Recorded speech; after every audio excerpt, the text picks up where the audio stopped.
You're listening to the Birth Matters Podcast, episode 122. I dove in really fast in the VBAC world because I knew that I was going to VBAC one day. And we did want another baby. And so I wanted to start my research really early. I wanted to know everything because now I had two. And there was even less information about two cesareans out there. So I started interviewing providers, and I'm not kidding, like 12 providers, you guys. I wanted to make sure I had the right provider. I found the one. He was so awesome. And as soon as I got pregnant, I went to him and I was like, "You're my guy." And he was like, "Great, I would love to. You can do this."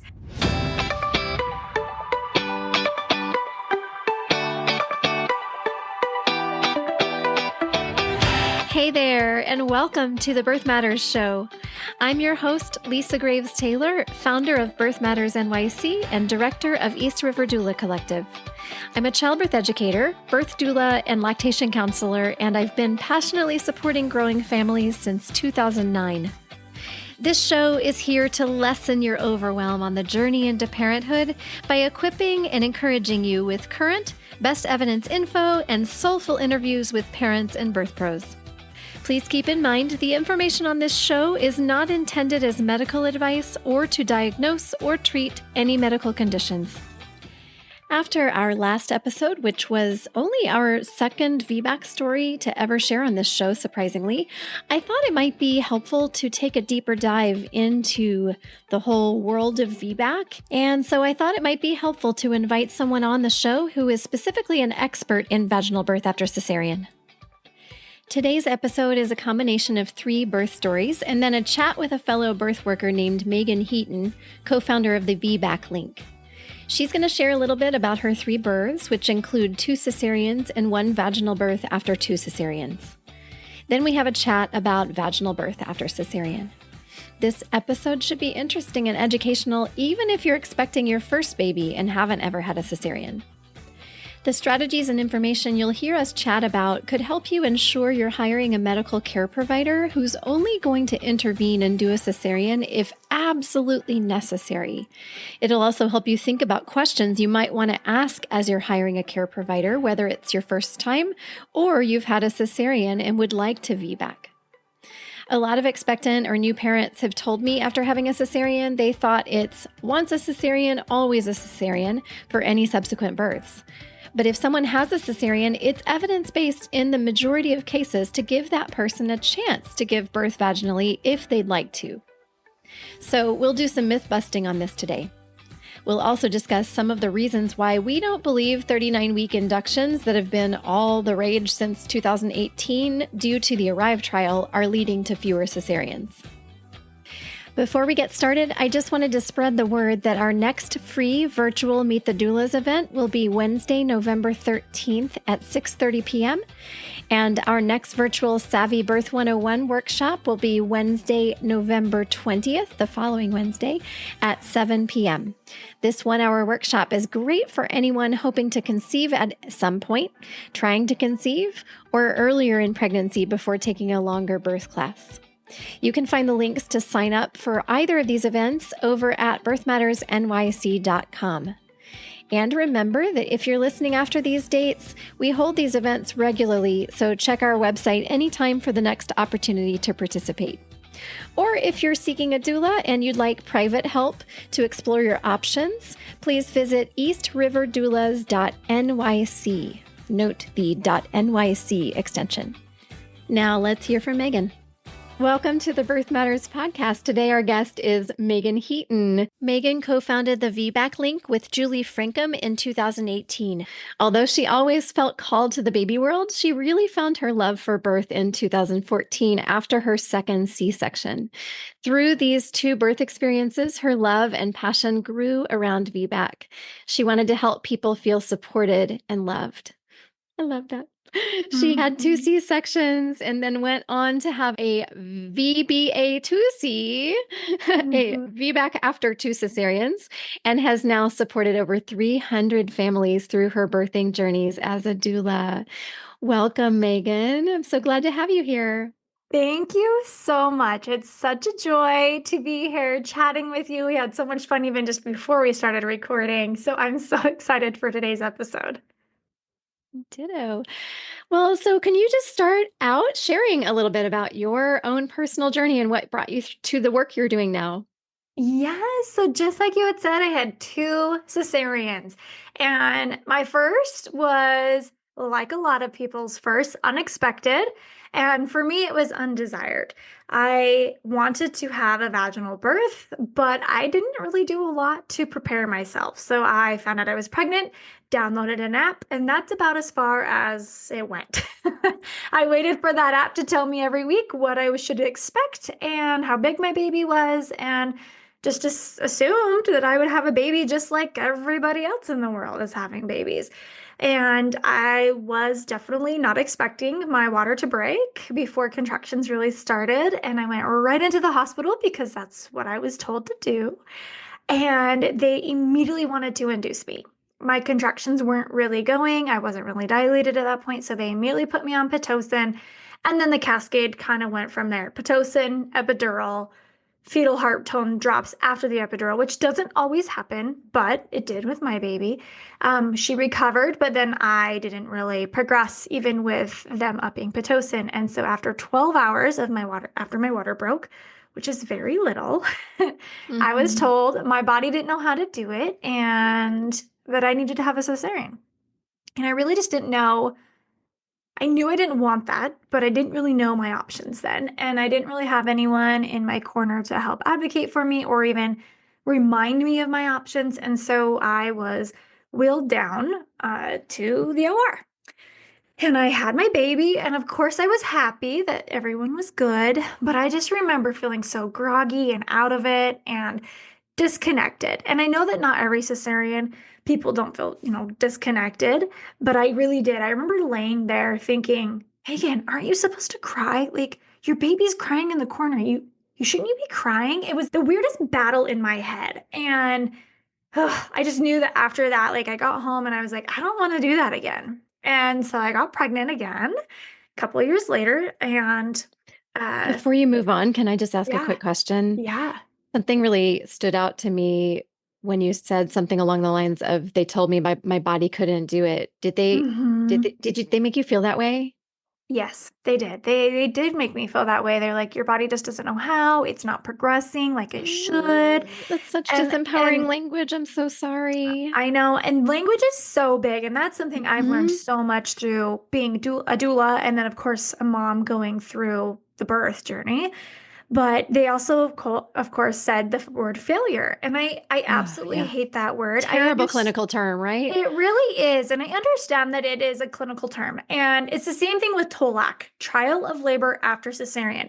It was really hard to hear, oh, she's a TOLAC. No, I'm not trying to do anything. I am going to Mm. have a vaginal birth.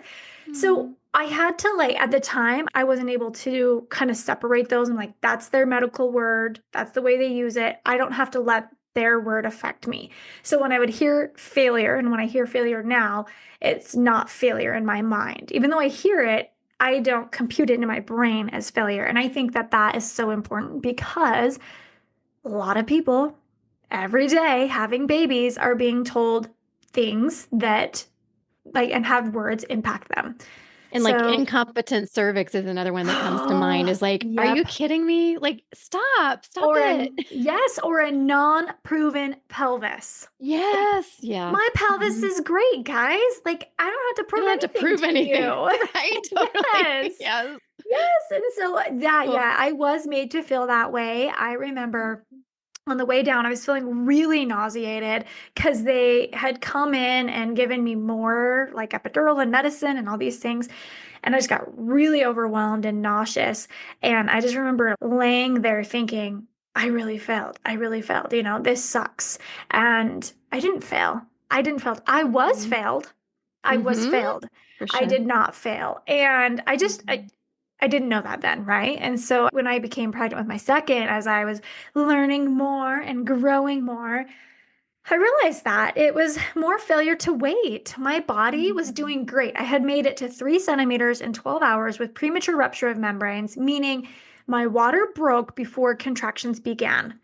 And I feel like I was doing really well. I wasn't even in active labor.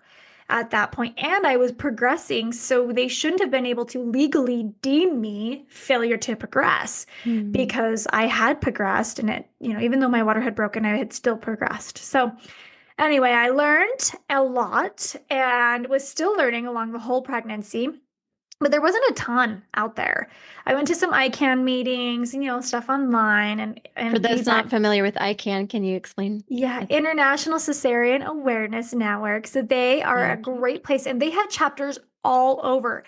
So we had a couple chapters nearby. There was one within 45 minutes of me and one within 10. And so they would have meetings where they would come together and they would discuss feedback and discuss supportive providers and even have supportive providers come to these meetings, which was amazing. And actually where I met the doctor that will come into play in my third pregnancy. So anyway, yeah, I was going to ICANN meetings being filled with love, but also still had just not a lot of information. I learned about doulas later on in my third trimester.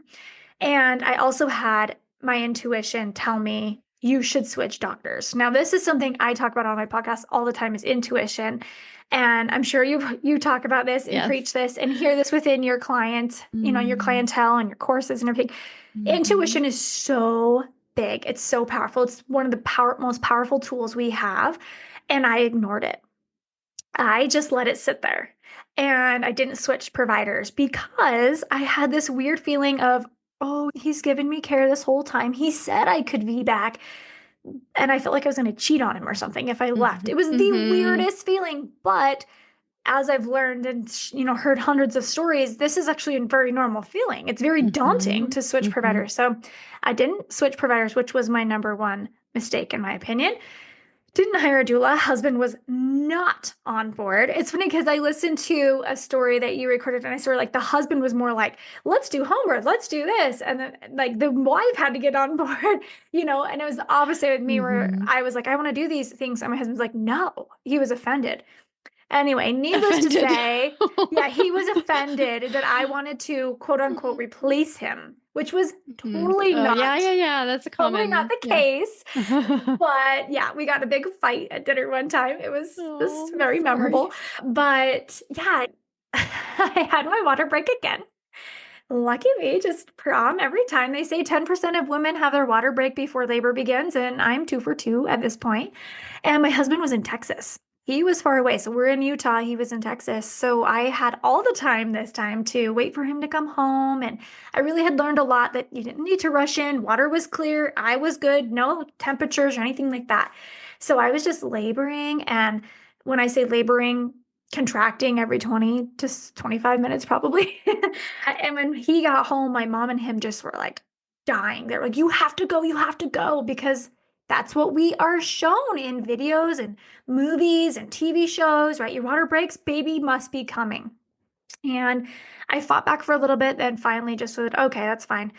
Went in and my nurse was a doula, which was amazing. My husband fell asleep after the rush of getting home and we worked together and then her shift changed and everything changed. I was pretty much told it wasn't going to happen for me. My pelvis was now, too small. We were talking about that again. We were talking about my body not knowing how to do it. I was 1 centimeter. I was begging for Pitocin. I was literally begging. I was like, put me on Pitocin. They're like, no, can't do that. That's a contraindication, which I had learned is not a contraindication for VBAC. Does it increase risk slightly? Yes, it does. Gives us like a 1.1% chance of uterine rupture, that was acceptable for me. I felt very comfortable with that, but no Pitocin, no Foley, no nothing, just nothing. And needless to say, I walked down to have my second cesarean and I was frustrated. I was really frustrated, but my husband was like, hey, she wants to watch it and be involved this time, which I loved so much that even though he, in my mind, wasn't caring or paying attention to what I wanted, he was.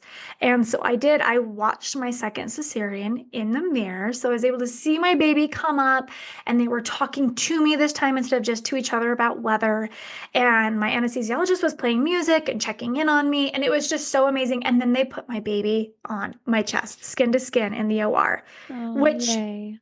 yeah, was what made it healing. Being involved in my birth, even though that's not the birth I wanted, not the outcome, it was so healing for me. So I've had a cesarean that was undesired and left frustration.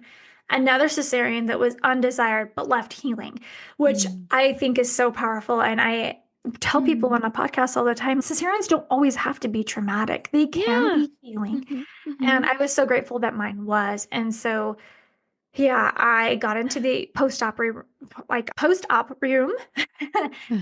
holding my baby in the dark, my eyes kind of swollen and puffy. And I got my phone and started Googling how to become a doula, which is totally silly because I should be What? bonding.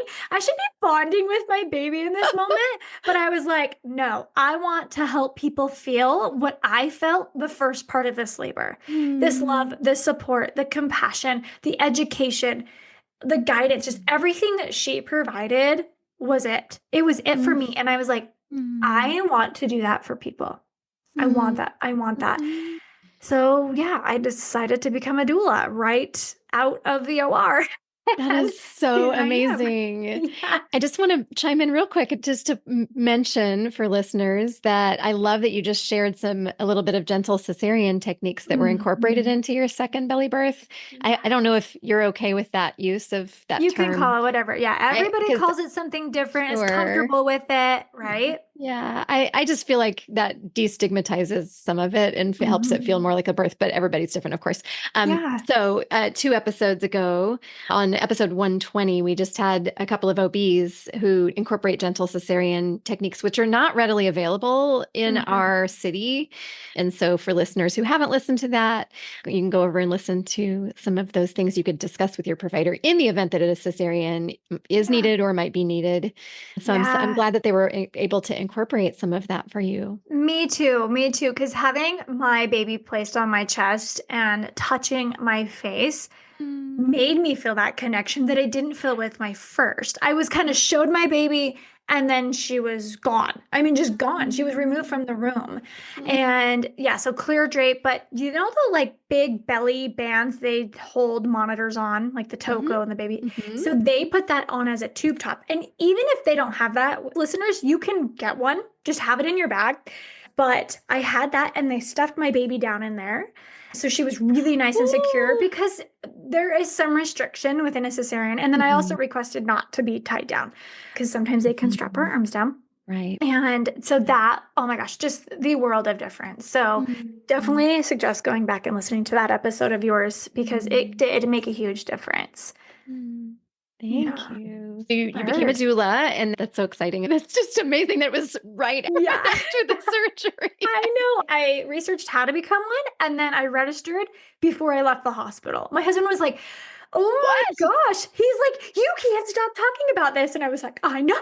I just felt so called to it. In fact, I literally felt this adrenaline. You know, when you like almost get pulled over and you kind of get like all shaky and stuff. But like that's like a nervous shaky. I had that, but it was like excitement. And it was like, this is me. This is what I want to do. And so I did. So I registered, and then my baby was, let's see, 5 months old, and I took the course. And I loved it so much. And so I took it off. I just took off. I was like, I'm going to do this. I feel so passionate and called to this. And so I dove in, and I would be lying if I didn't say I dove extra head first. Like really fast in the VBAC world because I knew that I was going to VBAC one day, and we did want another baby. And so I wanted to start my research really early. I didn't want to be in that moment of, oh, I'm pregnant now, I should start researching. I wanted to find my provider. I wanted to get the information. I wanted to know the stats. I wanted to know everything because now I had two. So, and there was even less information about two cesareans out there. So I started interviewing providers, and I'm not kidding, like 12 providers, you guys, like 12 providers. Yes, I wanted to make sure I had the right provider. Good for you. I found the one. He was so awesome. And as soon as I got pregnant, I went to him and I was like, you're my guy. And he was like, great, I would love to. You can do this. He did use the calculator on me, which if anybody has never heard of that, there is this calculator that was created, and I have a lot of feelings about it. We won't get on that soapbox today. But it was created, and providers look at it and type in a little bit of your history, and then it gives you a percentage. Okay, this percentage, I just want to totally nix the myth. If they give you a percentage, that doesn't mean that is actually the chances of you birthing your baby vaginally. So I knew that at that point. I was like, okay, cool, do your calculator on me. And he's like, oh yeah, cool. This is okay. I think you can do it. I'm like, great. He's like, I just think you never was given a chance. And I'm like, no, I don't think I was either. And so yeah, so I became pregnant and was obsessed and attending births and getting ready for my birth and just loving everything about life and birth world. And 24 weeks came along and I decided I should switch. So I switched, which was really weird, but I switched providers. I switched to a midwife out of hospital. And I had to keep this one a secret. I had to really kind of not tell people what my real plan was because I had to protect my space. And I think that is okay. So, to all your listeners, it's okay to protect your space with your due date. It's okay to protect your space with your plan. As long as you feel confident, that's what matters, right? You need to feel confident. You don't have to have other people that feel confident about your choice around you. And unfortunately, like my mom didn't feel comfortable with my choice. My mother-in-law definitely did not feel comfortable with my choice. And so I just didn't talk about it. I was still going to the OB. And for a little bit, I was doing some dual care. Just, in the off chance of needing to transfer, I wanted to have that established. So anyway, the day came and voila, my water broke again. And, oh goodness. What is it about your I do not bag of know, because waters? this time I did take vitamin C, but I did realize that I maybe didn't take enough. So vitamin C can increase the durability of your bag, amniotic sac. So that's a tip. So anyway, it broke, threw a little fit. That's okay. Had to get a little bit of my feelings out. And then my contractions started. And we labored and labored and labored, had a posterior baby for a while. And 42 hours later, I was invited over to a birth stool where everybody surrounded me. And my midwife said, "You're going to have your baby." And I started pushing. And I started pushing and was like, oh my gosh, that's a lot of pressure. And I knew it. Like, I was like, my baby's coming out vaginally. I am doing this. And then the next contraction, I pushed my baby out. And my midwife said, "Meagan, grab your baby. Reach down and grab your baby." And I did. I just grabbed him and I just reached up and I put him on my chest. And he didn't even cry. He was so calm. And all I could do was scream, "I did it. I did it. I did it." Because I was so exhausted, but so excited. And everybody just was crying. I looked around, everyone's tears flowing down their face. And I would say that day transformed me. There was a transformation in me, 100%. I knew I could do it before, but then it was like, holy cow, this is so possible. And everyone needs to know it, And so I was asked by a friend, Julie Frankham, who called me one day and said, "Hey, I want to do this." And then the VBAC Link was born.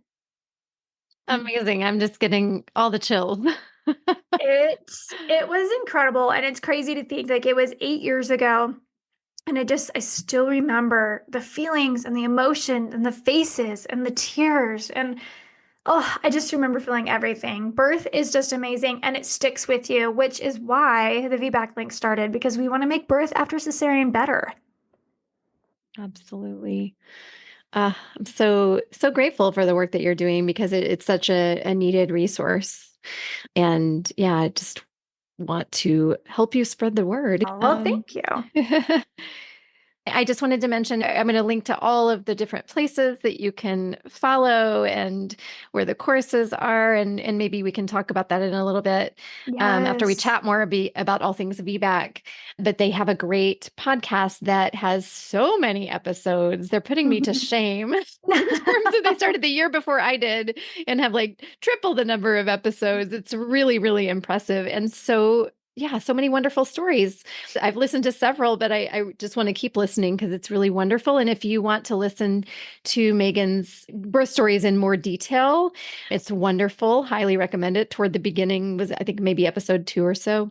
Yeah, 2 or 3. And then we rebroadcasted it later on. But yeah, you can hear more detail. I was actually interviewed by Julie in detail of the birth story. So yeah, talking about what we did through labor and all those things. So yeah, it's a good one. Mhm. And yeah, this I think the podcast is one of the best places you can learn through other people's stories and other people's journeys. And Yeah. it's kind of funny because we focus on VBAC, which means people who have had cesareans, but I really Mhm. think it's such a great resource for first-time parents. Like, really dive into why cesareans happen. What is the cascade that people talk about? How to Yeah. avoid the cascade. And that's, Yes. between the podcast and then our How to VBAC course, that is our goal to help you guys learn and feel more educated because me and so many other people in this world are having unexpected, unplanned, undesired cesareans. It's so true. And one thing that one of the OBs on our gentle cesarean episode said when I asked them the question, I was just curious to see what they'd say on if someone were to ask what rate of cesareans would you recommend in terms of being a good sign of a provider who's not doing too many unnecessary or Yeah. preventable C-sections? And I love that they gave me such a nuanced answer. But the thing I wanted to point out in their nuanced answer was one of the doctors, Dr. Muselli, said, ask them about their VBAC rate Yeah. before you're even there, because Mhm. that can be very telling. And we were talking about asking open-ended questions, and that also gets them talking and kind of gets a better sense of their vibe and a more nuanced answer Yes. rather than just, I mean, we can have a number in mind, but not making our decisions solely based on that.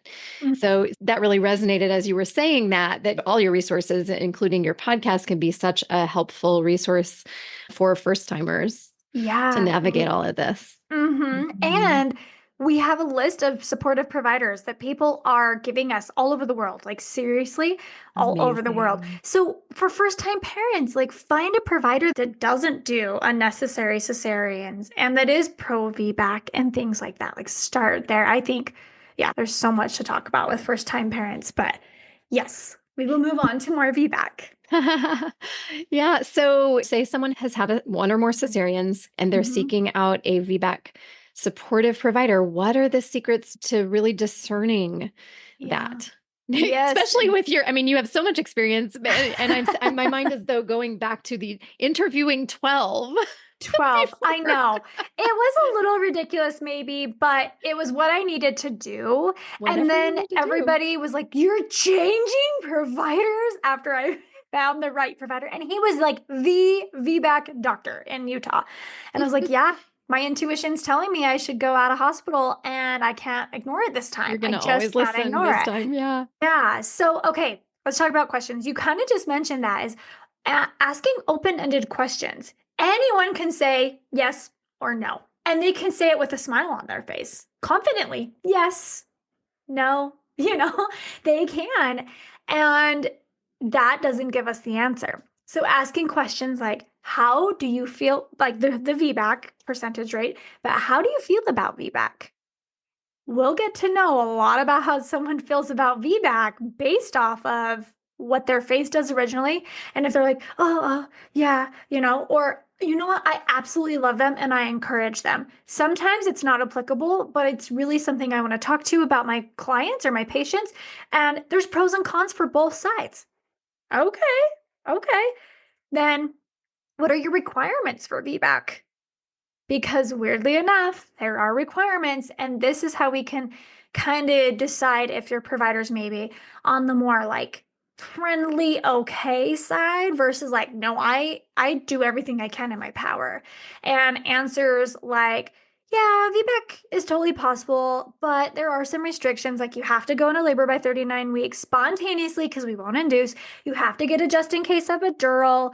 There's no Pitocin, so your body has to continue going on. And if after 4 or 5 hours it's not doing it, then it's probably not going to happen. All of these restrictions, or, oh, we have to start growth ultrasounds to, make sure the baby is not too big, starting at 38 weeks. Like all of that, you guys, red flag, red flag, red flag. Big, big, big red flag. If a provider's like, you know what? There aren't a lot of things. There are some medicines like cytotec that we can't use, but we can do slight Pitocin if that's necessary. We like to let your body go to about 42 weeks. And if not, we want to discuss maybe possible induction or what you'd like to do after that. We would maybe do not NST starting at 41 weeks, doing things that are more along the lines of evidence-based care and not just putting, you can if you check these boxes. Those are really those things that are going to be good deciding factors if your provider's going to support you or not. And just overall, their feeling and attitude towards it. Like, sure, that's maybe not the provider you want to go with. So, yeah, and I actually think finding a provider is one of the number one things you can do to help your chances with the VBAC. Yeah. Yeah. And listeners of this podcast or people who've come to my birth class hear me harp on this all the time. Like your choice of birth setting and provider is everything. It's such a fundamental thing that is either positioning you to really have the best chances of having the healthiest, safest, most empowering birth possible, or very much not, and that it's never too late to switch. It's Although, never. options shrink, admittedly, the longer we wait. They but do. yeah. So you're reinforcing this within this context. So thank you. Yeah. What do you think about asking how often do you have VBAC clients or do they keep track of their success rate? I mean, I think they do. If a provider dodges the question of how many cesareans do you do, how many VBACs do you support, and they're like, I don't know, plenty. Like, I think that they know. They have to know. They might, that's my opinion. But I think if they're like, I do VBACs all the time, in fact, I encourage them. Like, okay, okay. Yeah. So yeah, I really think it's all within how they talk to you, if they're questioning, well, how big was your baby last time? That right there, problem for me. Like that means that in the future they may be questioning our baby size, right? So I really just think going in and having conversations. Cesareansrate.org used to show providers cesarean rates. They don't anymore. I don't know why they took that down. But I also think one of the reasons or questions to ask is in the event of a cesarean, or what would be the event to have a cesarean? The reason for a cesarean. Tell me the reasons why you would call a cesarean.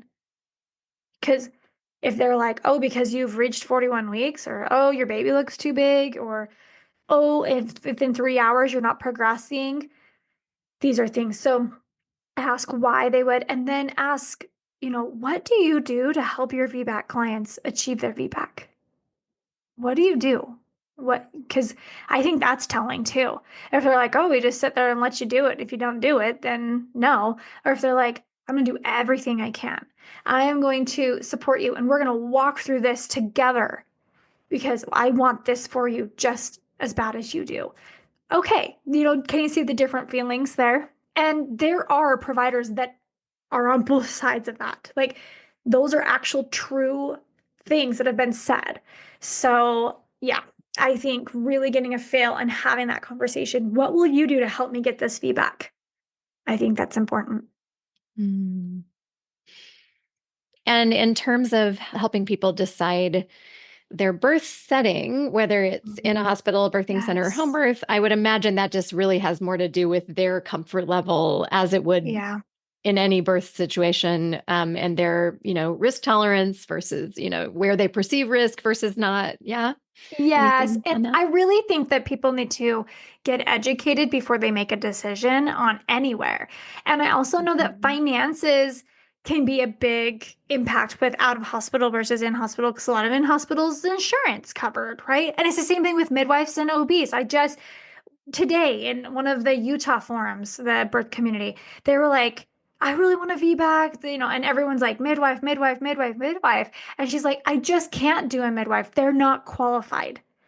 And that's just so not true. And so I think really diving into the education for yourself so you can make that educated decision. Like if you just think home birth is scary, but you haven't done the research, then you're probably not making the really smart, educated decision. Now, if you've done the research and the risks are not acceptable to you, then there you go. But don't just like, I can't, I won't, unless you know. And that's how it was for me. Once I started realizing how my chances would possibly even increase to have a VBAC after 2 cesareans at a hospital with this midwife, I was like, this seems like a no-brainer. I had a backup plan, all was well. But yeah, I think don't knock something until you really know what you're knocking. Agreed. Yeah. Yeah. And the thing that stood out to me, Meagan, with your 3 stories was a huge difference. And we see this all the time in the different birth settings, a huge difference in the amount of patience Oh, with a yes. CE time, that was given to you. Didn't you say 40 something hours with your third baby? 42. Yeah. And it took my Gosh. body a long time to really get into that active contraction pattern, which I think it did for all of my labors. I think I would have Mhm. totally been able to deliver vaginally if we just would have left me alone. Mhm. And that's why I was kind of talking about that in the beginning is failure to wait. Like, no one just waited and let me go. And I Mhm. rushed into the hospital. So there was that. Like, I knew that when they got there, they wanted to do something. Mhm. But yeah, patience. Patience is so, so key because Mhm. sometimes I see this in our course. Our bodies aren't robots. Right. We don't just push a button and get to move our arm one way or progress one way Yeah. or whatever. Our It's our bodies are like, what's a textbook? What is a yeah, textbook? I don't yes, be like behave according to a textbook. right. Yeah. It's just, and we're all different, and every baby's different. And what I had learned is my babies had to get in to my pelvis posterior. That's how they needed to get down to navigate their way all the way down. Mm. And so that means I had to navigate posterior babies. And that's okay. I accepted that and led that and worked through But it that. means But more I had a time. team. Yeah. Yes, I had a team Mhm. that was willing to give the time to me and support me Mhm. along the way. So, yeah, Mhm. time is so key. And it's so hard because we have so many people. And trust me, I was one of them, you guys. I took castor oil running up State Street downtown, trying to get a baby, jumping on trampolines, trying to get a baby out because I was done. It's hard to not Mm. be done, Mm. but try your hardest, listeners, Mhm. to embrace those last moments with your baby inside of you. Love them, Mm. even if you're miserable. I know it will come to an end, it will end, but trust your body. It knows what to do. Mm. Yeah. Love it. So now, what if someone who's had a cesarean is having a really hard time deciding, like they've heard that they might be able to have a VBAC, but they're really having a very hard time making a decision between scheduling, their provider is saying, "Hey, we can do either. What do you want to Mhm. do?" Mhm. How would you answer that? I always have a hard time. I often just try to do some reflective listening and ask them for more information. What are the things you're thinking about? Are the things you're Mhm. struggling with? But what would you say, Megan? Yes. So I also, if I have a client that's unsure what they want to do, or not even a client, if I have a friend or someone that has reached out to me, a consult within the VBAC link, it's very much listening. Why are you questioning? What is it? Is it fear? Is it past experience? Is it doubt in your own ability because of what's been said? But I find that it always comes down to a lack of education. That is what I find every time. It's that we just don't know. And the world makes VBAC sound very, very scary. Very scary. Because when we Mhm. hear the word uterine rupture, that's terrifying. Mhm. And so it's scary. And we know a cesarean. So it's hard to steer towards something we don't know from something that we Mm. do know. So true. I think that my tips would be educating yourself. And I mean, really diving in. That's why we created the How to VBAC course. We are going over both the pros and the cons of cesarean and VBAC.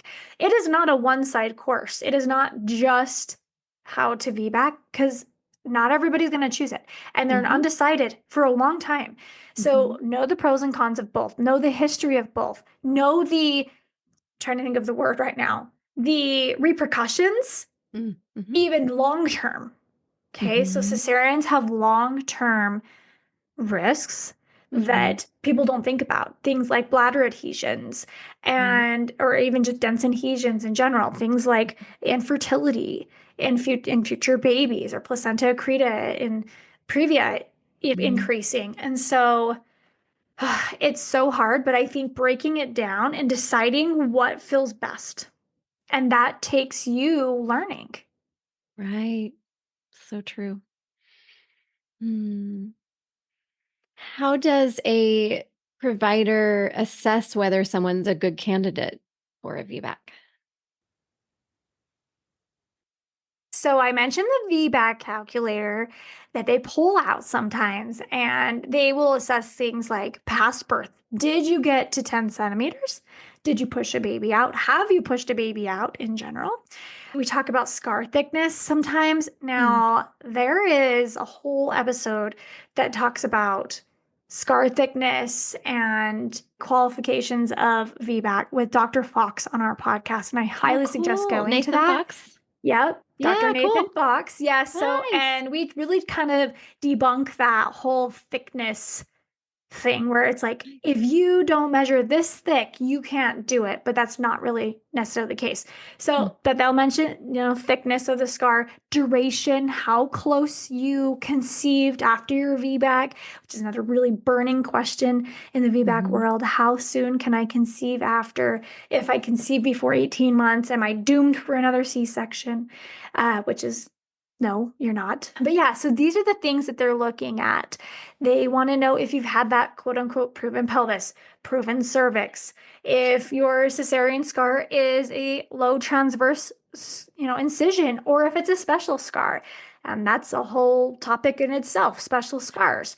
Right. Yeah. In other countries, I've heard that A they lot of not necessarily, depending on where they came from, if they're coming to the US, it can be sometimes two different incisions through different layers, like one yes. vertical, one horizontal, which I did not know that until recently. Yes, and we've even seen two transverse, one low, one high.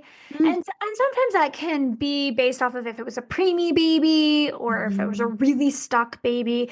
Sometimes if a baby is in a weird transverse position or something, it can tear a little bit more. And it's happening here in the US as well, special scars. Hmm.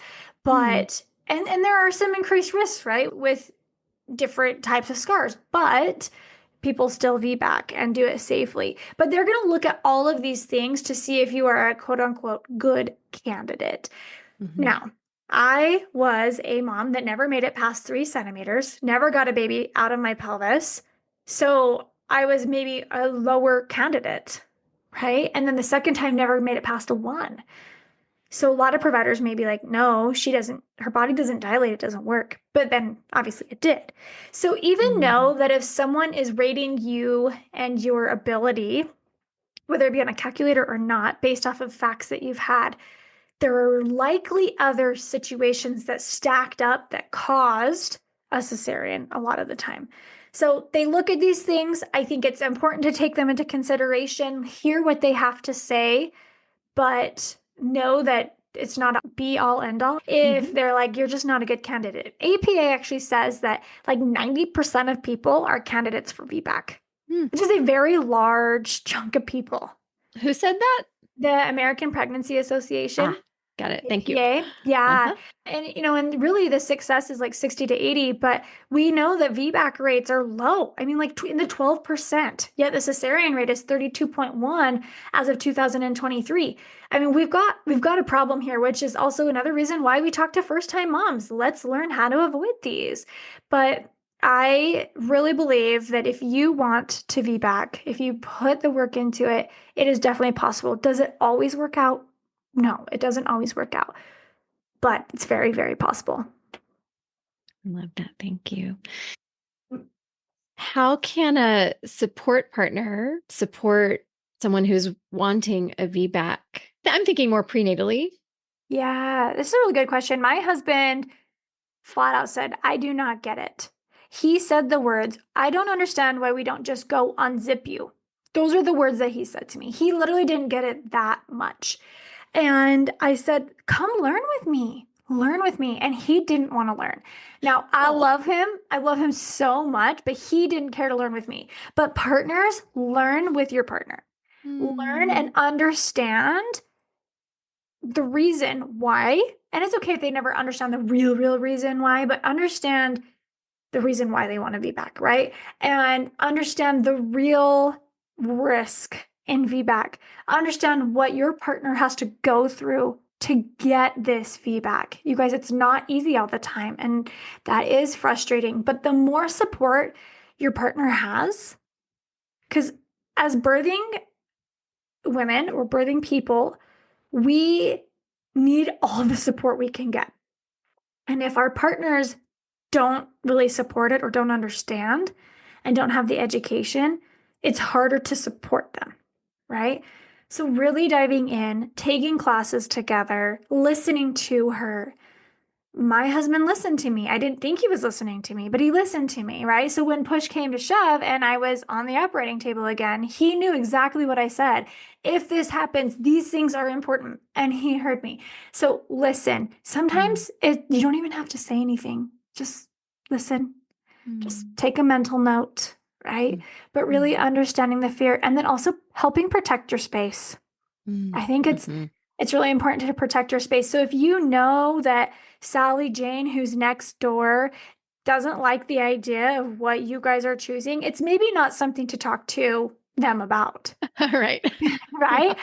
So Boundaries. Mm. know who's in your space. I think that's really important because my husband definitely wanted to talk to people, but he really didn't. And I said, this is important to me that your family and my family doesn't know. And it wasn't like, oh, keep lies and secrets. It wasn't, Yeah.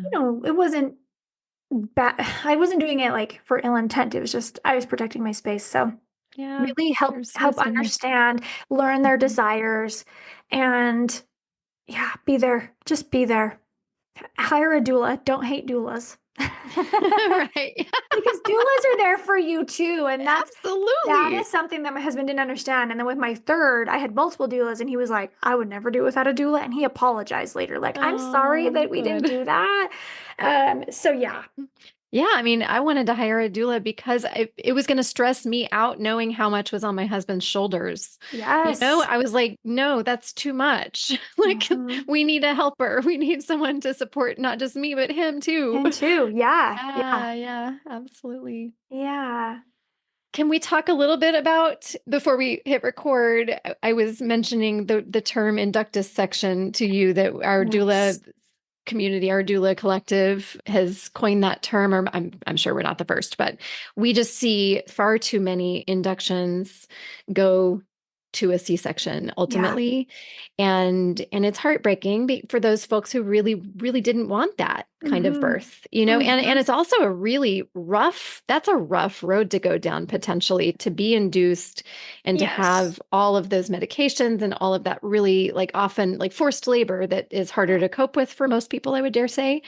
And then going into a belly birth, major abdominal surgery on the heels of that, and the Arrive trial that's many of us think is leading to a lot of this. What are your Yeah. thoughts on any of that you'd like to comment on?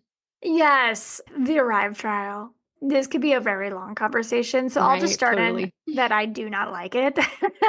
And I know that they tried to show that, that it reduced cesareans and reduced preeclampsia and all these things. And okay, maybe a little, I mean, 19 to 22% is just really not valid enough for me. For me, it's Yeah, not. And like you, I have seen so many inductions being pushed, and I mean pushed hard. And it really did really hard. start, yeah. I would say induction was very much a thing before COVID in Hmm. 2020, but Hmm. since 2020, it Skyrocketed. really skyrocketed. And 2018, 2019, Arrive trial was like heavily being looked at, but then 2020, it was like, wait, we can control what we're doing. And that is what I feel like I have seen is people wanting control to That's control exactly my labors. thought too. Yes. Yes. Yes. When in a world that felt out of control, we were looking for any semblance of control. And so everyone was like, let's just induce because that gives us some sense of Because control. back, You're the first other person who has said that. yeah, Yeah, I think so too. that is where I'm finding, and I'm seeing it. I mean, you're seeing it in your Hmm. group of Hmm. doulas. We're seeing it on our group of doulas in our community here. The overwhelming push of induction is insane. And the overwhelming push of induction when someone is not even 1 centimeter dilated, 50% effaced, and has a hard closed cervix to the back in the posterior position is mind blowing to me. Why are Right. we walking in? I mean, we know No, bishop readiness is score, not all there. that, whatever, Mhm. but like, it really, like, let's just let people do their thing. And Mhm. so, yes, induction. You guys, I'm seeing it all the time. We're going in, we're starting with a little bit of low dose pit, we're getting a Foley, or in my opinion, even worse, which is so funny. People are like, wait, you think breaking water is worse than starting Pitocin? This is my thing. Once water is broken, you cannot just patch that back up. You can't just put a Right. little bit of Mod Podge Right. and put paper over it, right? We're It intentionally is. increasing a risk of infection, and now we're more on a clock. Yeah. Yes, and if we have a higher baby and we break water and baby comes down in a weird asymmetrical, asynclitic Yes. position, They or lost the maybe cushion. facial, or maybe their hand was right by their head, and so now we got a nuchal hand. We are Mhm. increasing our chances of cesarean. Yep. Now, Pitocin is not my favorite. It's a synthetic form of oxytocin, Mhm.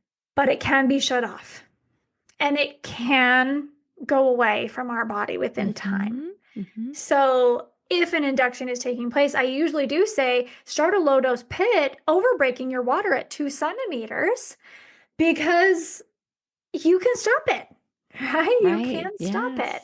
Yes. Yeah. So yeah, we're seeing the push around 39 weeks. So it's like they're going off a Rev trial. And we are seeing providers say, oh, yeah, we'll support you if you go into labor by 39 weeks.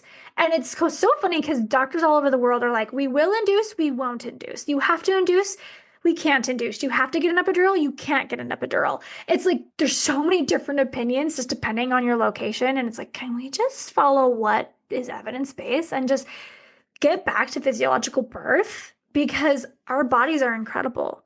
So yeah, the induction led to cesarean. It's almost okay. I'm gonna say this, and it's gonna sound really bad, you guys, but it's almost something that we can have a client come and say, okay, we in the beginning they didn't want to be induced, they wanted to go unmedicated, all this stuff. Now they're getting all this pressure. Now they're choosing to be induced because they've got a lot of pressure. So already their entire plan and desires have changed. So they go get induced, and based off of where they're at, we can almost call a cesarean. And I don't try to will a cesarean to anyone's life, but Yeah, of course it's not. like what's happening is likely going to lead to a cesarean. And 9 times out of 10, it does. We can see it. And we try as doulas really hard to like educate you and help you learn what you're choosing. But I will say, in the end, we can't make the decision for you guys. So again, it comes back to that educated, self to make these educated decisions. And know that even if you're in a really pressured spot, you do not have to say yes. You can say, hey, thank you so much for bringing that up. I will think about it. I'll get back to you. Or you know what? I am not saying no right now, Yes. but Brilliant. maybe later. Yeah. Or thank you so much, but no thank you. Mhm. I think some validation on their end softens them a little bit and doesn't put up their wall. But at the same Mm. time, Yep. standing your ground and saying Yes. no, or Yes. maybe later. And that's only if you may want that later. Don't say maybe later because they'll keep coming. If you don't want it, say no. If you're really going to entertain the idea of them breaking your water later, then say maybe later. Mhm. Or just say no. And even if we schedule it, a lot of people think, oh no, we're scheduled for an induction. That means I have to show up. No, you don't. Like you No, can you don't. schedule it. You don't have to show up. Although No, I wonder if they would bill you. I don't know. Actually, financially, you would no. want to find out what the repercussions might They be, but don't. They I don't. They wouldn't think will they could, sometimes but harass you. Why didn't you show up? Why didn't you come? You can also schedule a C-section if that's something that you're wanting. But no, you don't have to go. You do not have to go. mhm. But don't Mhm. schedule an induction or a cesarean if you don't have it in you, because trust me, I know it's really hard to not go. Don't schedule it if you're going to feel pressured to go if you don't feel it doesn't feel right. Mm. So it always Mhm. comes back down to that intuition too. Like, Right. what Yeah. is your intuition telling you? But yeah, Yeah. the induction into cesarean, we're seeing it so much. so much. Yeah. And I know there are researchers trying to disprove some of the You're conclusions right. of the ARRIVE trial. And I just want to mention, I heard from one of my clients who just happens to be a doctor herself, but she told me that her hospital said they are not doing 39-week inductions based on internal data. And I'm like, Ah, yes, show us this well, internal data because we're I, seeing it anecdotally as doulas, but we don't have uh, the tracking mhm. mechanism to, get those numbers to Yeah, prove that. Yeah. yeah, that would be really interesting because I would like to see more of the internal facts of the ARRIVE trial too, like the deep, deep parts of the ARRIVE trial that I feel like we're probably not seeing. Yeah, I took a class with the OBs who did the gentle cesarean Yeah. episode.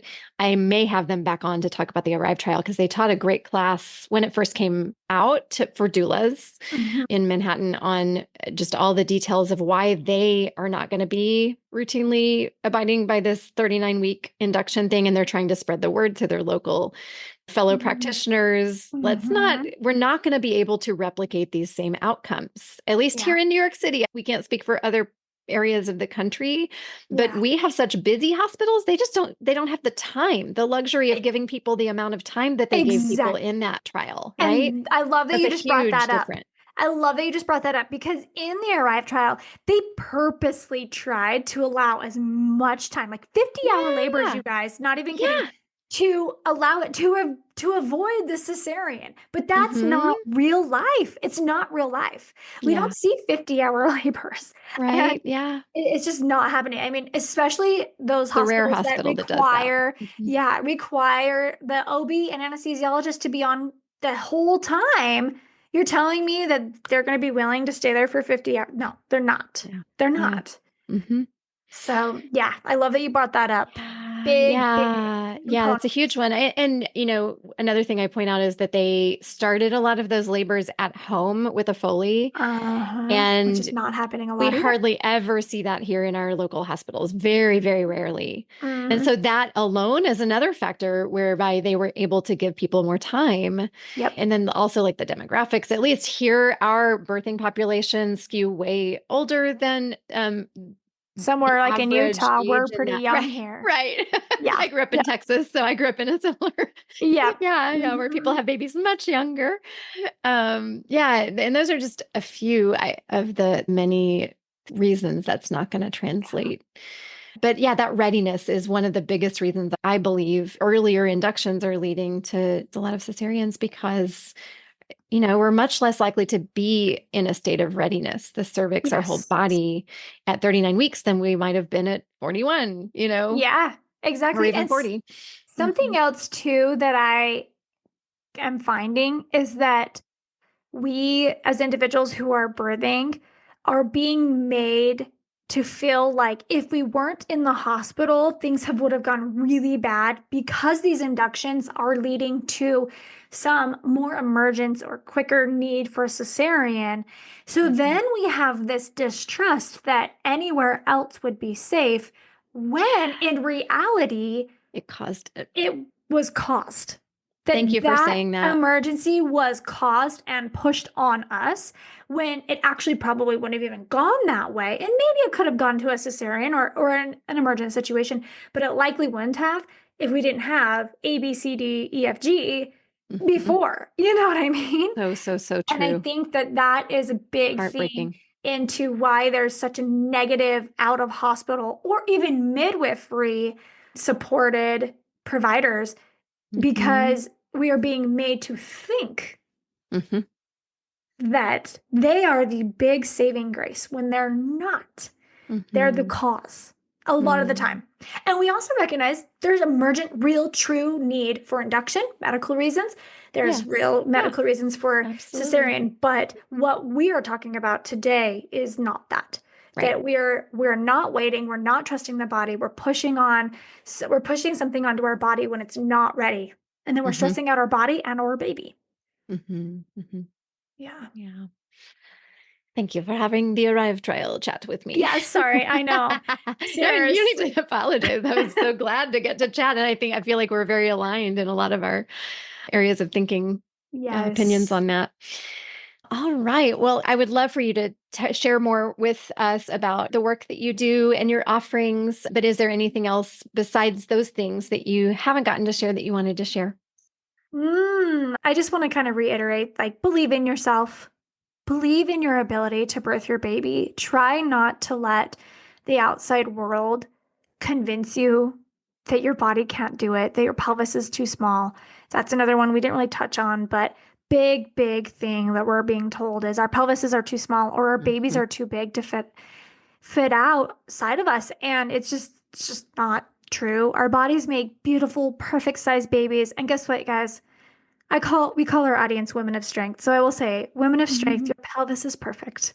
Love your Mhm. pelvis and believe in your pelvis. But yeah, just overall believe, because the Mhm. world doesn't want us to believe in our body's ability. And Mhm. It's if we true. lose that, you guys, if we lose our faith and our belief in our own body, I mean, we're going to have some issues in this birth world, right? We really Mhm. are, because you are strong. Listeners, you are so strong. Mhm. So I just want to leave that, Yeah. like, I love just that so you're much. strong Yeah. and And it you're affects how we capable. parent too, right? Like Yes. just the whole Yeah. birthing, this rite of passage, this very sacred rite Yeah. of passage, how it Yeah. goes has everything to do with how we feel on every level and protecting our mental health going into Oh my parenthood. goodness. Yes. And that's actually a really big tip. I think mentally and physically prepping before you even have your baby, prepping and processing your past birth is so big. So if you just had a Mm. cesarean and you're like, okay, maybe I can't even get there because I can't even process what happened, I encourage you to start there. Start with processing. It is so important, and our mental health is important. And we talked about it a little bit, but you guys, you're not a failure. If you have had a cesarean or if you needed a cesarean or whatever it may be, you're not a failure. And if you chose a cesarean, you didn't choose the easy way out. A lot of people say that, and it's really annoying to me. Cesarean is not the easy way out. So No. just know, like, you are amazing. No matter what, Hmm. you did not fail. Your body did not fail you. And most likely, someone else failed us along the way, if I'm being super honest. It's so Um, true. And that's something I preemptively say in birth class is you're a warrior, however you give birth. No birth is easy. And you need to have heard me say there's no such thing as failure no ever. such thing. Yeah. Yeah. Even if it says it on a document, just don't believe Right. it. And oh, that's a final tip. Get your op reports. Get your op reports. Read Hmm. them. Go over them. It will help you process and work through and find another provider. You haven't gotten to hear the VBAC story that's airing right before your I episode, this know. episode. But as you were talking about processing your previous birth, Shauna is going to be sharing or did share how she went to therapy. Like she really had Yes. a very traumatic experience that Hmm. required seeing a therapist Yep. and doing some EMDR therapy Hmm. and how healing and helpful that was. And then coming to birth class and while she was coming to birth class, seeing a therapist so that because there would be triggers that she Hmm. didn't even expect. And I Yep. even asked her before she started class, knowing a little bit of her history, that I said, I want to just be sensitive as much as I can. Are there any things that are going to be particularly sensitive that you know of? And she was like, I appreciate that, but no. And I'm working with the therapist. So I have that space held for me, Hmm. Hmm. anytime I need that. And some things did surprise her that came up in birth class. But I was Yeah. so grateful to know she had someone to talk to and hold that space. Yeah. No, I really suggest it. And sometimes we don't register the past experience as traumatic, but our body responds to things as they were traumatic. Like our body's responding as trauma, Totally. even though our mind might not Hmm. describe them as trauma. So Body keeps the score. sometimes, yeah, sometimes you really don't realize until you're in labor. So I think no matter what, even if you don't think it was traumatic, talking about it with a specialist, I think is so important. So yeah, yeah. Okay, so where can you find us? You can find us anywhere at the VBAC link. And it's VBAC, everybody. VBAC, vaginal birth after cesarean. So the VBAC link. And then we want to offer your listeners 20% off our VBAC course and any Yay. VBAC course. We have a couple. We have an online self-paced course. And then we have one that is online, but we also have a manual to kind of follow along with it. And they can use Birth20, so BIRTH20 to get 20% off our courses. And doulas, if any birth workers are here, we have a doula directory because we believe that doulas are changing the VBAC world. We truly do. They can help change the VBAC world. There's actual statistics showing that doulas reduce the chances of cesareans, shorten labor, lower interventions. I mean, actual evidence. And so we train doulas and certified doulas, and that 20% off would also apply for any birth worker who wants to be on the directory and help our community find you because they need you. They need you. We push doulas real hard. So yeah, that's where you can find us. And if you have any questions or follow-up questions with any of this, you can email us at info@thevbaclink.com. Wonderful. Thank you. And the Facebook group, can people, did someone need to have had a prior cesarean to be able to join that? Or what are the terms for that? How could I possibly forget? We have a couple of Facebook groups. So on Facebook, the VBAC Link community, you can find that there are questions that you will have to answer to get in. So you do not have to be expecting. You do not have to have had a cesarean either. Like if you just want to go in and come learn, because this is such a great place to learn as well. And then we also have a CBAC community. Now we have thrown a lot of terms at you: VBAC, VBA2C, TOLAC, HBAC, home birth, which is what that other story. So we have CBAC, cesarean birth after cesarean. And it's called the CBAC community, CBAC Link community. And it's a space where if you can't be in the vaginal group right now because it didn't end in a vaginal birth like you had wanted, or you're wanting to know more about those gentle cesarean tips, or you're wanting to learn how to implement things like our amazing Paige, our VBAC Link team member, she just had the first maternal assisted cesarean in Korea, actually pulled her baby out of her belly and brought her little boy up on her chest in her cesarean. So amazing, game changer for her. And she'll be sharing her story. We'll have her story on the podcast as well. But yeah, if you're looking for more support for CBAC, the CBAC Link community. Oh, that's so fantastic. Thank you. Yes. And we'll link to all these things in the show notes. Awesome. Thank you so much. Thank you, Meagan. And I already went on to our Doula Collective WhatsApp group and asked if anyone had taken your course. No one had, but now I'm going to send them the promo code and I want to take the course. So you'll probably see me in there. We would love it. And as updates come, you'll always have access. So there are updates that are coming, hence why I'm having some special things happening on the podcast. So as updates come, you'll always have access to that, which I love because in the birth world, things change. Yep. Yeah. Which keeps it interesting for us birth workers, right? Yes, always taking new classes and seeing the new studies and all those things so that we can keep improving the state of birth. Absolutely. Still lots of room for improvement.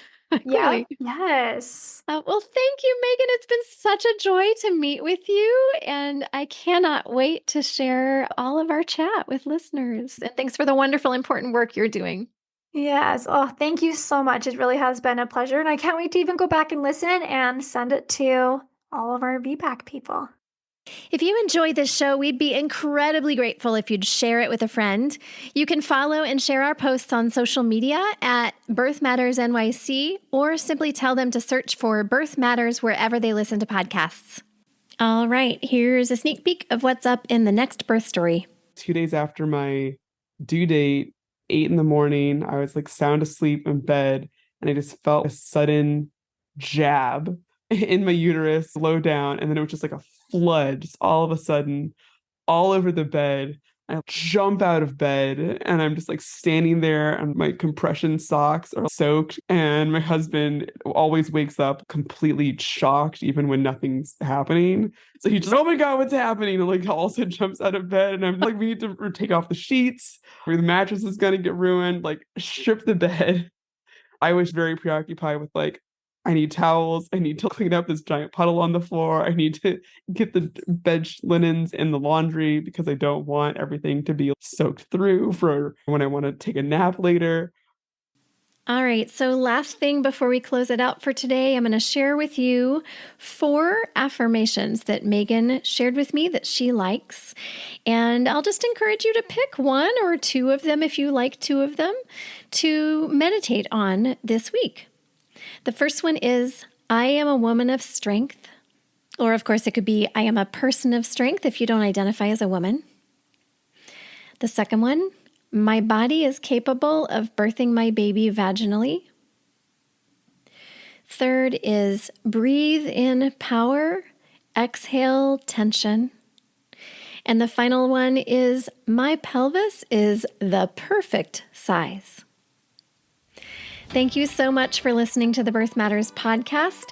As always, I'd love to hear from you. Let us know if you have feedback or if you have a birth story that you'd be interested in pitching to us to consider having on the show. And until next time, be well.